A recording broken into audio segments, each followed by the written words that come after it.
Bienvenidos al apasionante mundo de la inmunología. En el capítulo de hoy vamos a ver a los anticuerpos, o llamados precisamente inmunoglobulinas. Estos se encuentran localizados en el suero, o en los líquidos intersticiales, o en las mucosas de ciertos epitelios como las fosas nasales, la cavidad bucal, la mucosa vaginal. Estas inmunoglobulinas circulan por todo el organismo y constituyen el sistema humoral del cuerpo humano. De hecho, es uno de los sistemas específicos de defensa que tenemos contra los agentes externos. Y vamos a empezar recordando su diferenciación. Vamos a ver que una vez que ingresa el microorganismo al cuerpo humano, son los linfocitos B que se encargan de producir estos anticuerpos. Pero estos linfocitos B necesitan una célula presentadora de antígeno. Esta célula presentadora de antígeno reconoce el antígeno por el complejo mayor de histocompatibilidad, que se clasifica en dos, tipo 1 y tipo 2, y transmite la información al linfocito B. Para que el linfocito B se diferencie, se divide en células plasmáticas y células de memoria. Vean en la pantalla, aquí tenemos una imagen que nos muestra cómo es una célula presentadora de antígeno, una célula dendrítica. En la piel se llaman células de Langerhans. Va a presentar al antígeno, al linfocito T, linfocito B, para que estas células de defensa desarrollen anticuerpos específicos para este. Ahora vamos a ver la estructura tridimensional química de un anticuerpo o de una inmunoglobulina. Como su nombre lo indica, es una proteína y como todas las proteínas está formado por aminoácidos. Tiene esta forma, una forma de una Y, una forma de Y tridimensional. Con una base, esta base es la cadena pesada, que está formado por 440 aminoácidos aproximadamente. Tiene su porción terminal por 100 a 110 aminoácidos. Está compuesta o está unida por puentes disulfuro. También tenemos las cadenas livianas, que son la parte superior, del anticuerpo. Está formado por 100 a 110 aminoácidos cada una de estas partes. Y en el sitio terminal se encuentra el sitio de unión del antígeno. Es aquí donde se unen los antígenos para formar un complejo antígeno-anticuerpo. Existen dos posibles variaciones de las cadenas ligeras, las cadenas L. La cadena K, kappa, y la cadena I, lambda.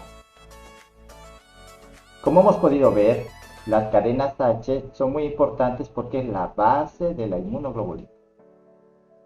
De hecho, existen 5 patrones básicos secuenciales que diferencian a las cadenas H. Por lo tanto, existen 5 tipos de cadenas H, 5 tipos de cadenas pesadas. Estas cadenas pesadas pueden estar formadas por 440 o por 330 aminoácidos. Las cadenas ligeras son sitios de unión de los antígenos.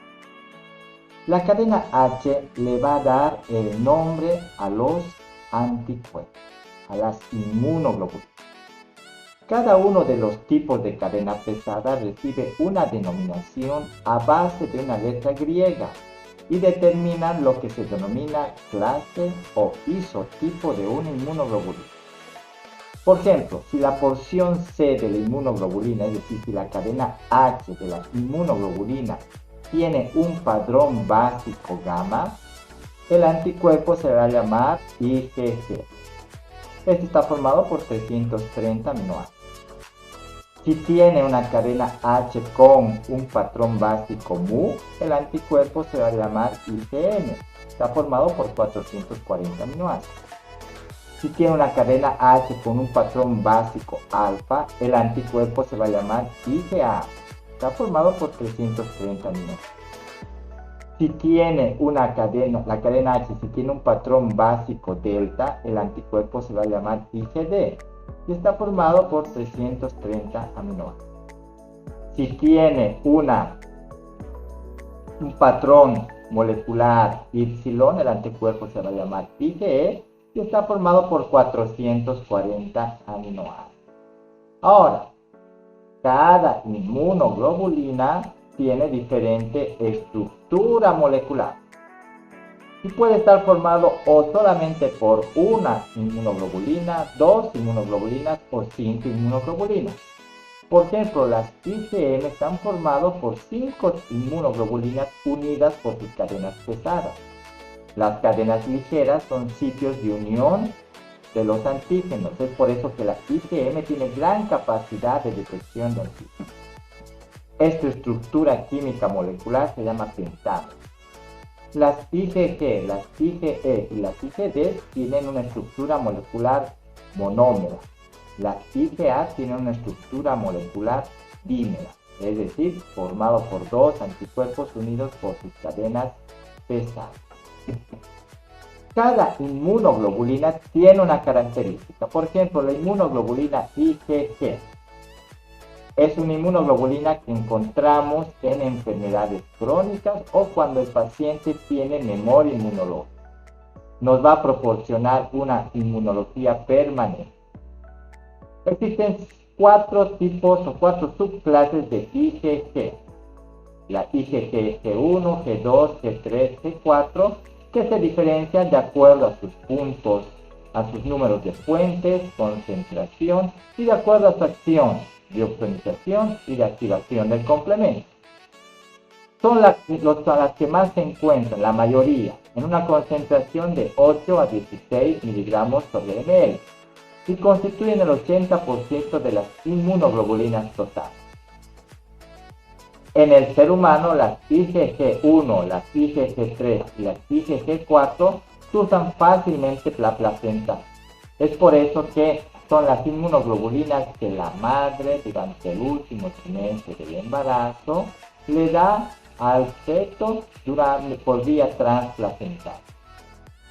Son las principales responsables de la neutralización de bacterias, de toxinas de bacterias. De hecho, son las únicas que funcionan como antitoxinas. Las IgG. Luego tenemos a las inmunoglobulinas M, las IgM. Representan el 5 al 10% de todas las inmunoglobulinas en el suero sanguíneo. Es decir, más o menos 1.5 miligramos por ml. Se secretan en forma de pentámeros y son las que se activan cuando tenemos un proceso agudo, en las primeras fases del proceso agudo. Están confinadas al torrente circulatorio, no pasan a los tejidos, pero son muy buenas frente a bacterias. Las IgM, como podemos ver aquí. Aquí tenemos una bacteria que ha sido detectada por una IgM para formar el complejo antígeno-anticuerpo y posteriormente llamar a las células de defensa para que destruyan a esta bacteria. Tanto las IgM como las IgG utilizamos mucho para hacer diagnóstico y seguimiento de enfermedades infecciosas. Ya las IgA son aquellas que se encuentran en la superficie de las mucosas y en todas las secreciones. Existen dos subclases de IgA, las IgA tipo 1 y tipo 2. En el suero están las tipo 1. Constituyen el 10 al 15% de las inmunoglobulinas y esto representa de 1.5 o 4 miligramos. La importancia de ellas es que se encuentran en la saliva, las lágrimas, los fluidos nasales, el tracto bronquial, el tracto genitourinario, el tracto digestivo y las secreciones mamarias como la leche materna y el calostro. De hecho, son las primeras en detectar cuando están ingresando un microorganismo por vía respiratoria, por vía bucal o por la piel. Luego tenemos a las inmunoglobulinas D, las IgD. Suponen un porcentaje menor del 0,2%. y son las inmunoglobulinas que se encuentran en la membrana celular de los linfocitos B. Actúan como receptores para formar un complejo antígeno-anticuerpo. Son menos del 1% en el suero, abundan en los linfocitos B y funcionan como receptores. Por último, vamos a tener las IgE. Son realmente importantes en inmunología. Son las menos abundantes, están mediadas por reacciones de hipersensibilidad inmediata, alergia, fiebre del heno, asma, shock anafiláctico. Son aquellas que se presentan en todas las enfermedades atípicas, aquellas que producen hipersensibilidad del sistema inmunitario, aquellas que producen alergia. Gracias a su activación, nosotros podemos llegar a un diagnóstico de un proceso atípico. Confieren también protección frente a algunos patógenos grandes como los helmintos, es decir, como parásitos. Se activan cuando tenemos enfermedades alérgicas y enfermedades parasitarias. Necesitan obviamente de la presentación de un antígeno que va a activar el linfocito B, y el linfocito B al ver que se trata de una sustancia antígena que produce alergia o de un parásito, elabora este tipo de anticuerpos. Todos los anticuerpos que hemos visto se unen a los antígenos para formar el complejo antígeno-anticuerpo, o también llamado inmunocomplejo. Recuerden muy bien esta palabra porque van a escuchar mucho, inmunocomplejo. Esta unión del complejo antígeno-anticuerpo se realiza por fuerzas hidrofóbicas, iónicas o de Van der Waals.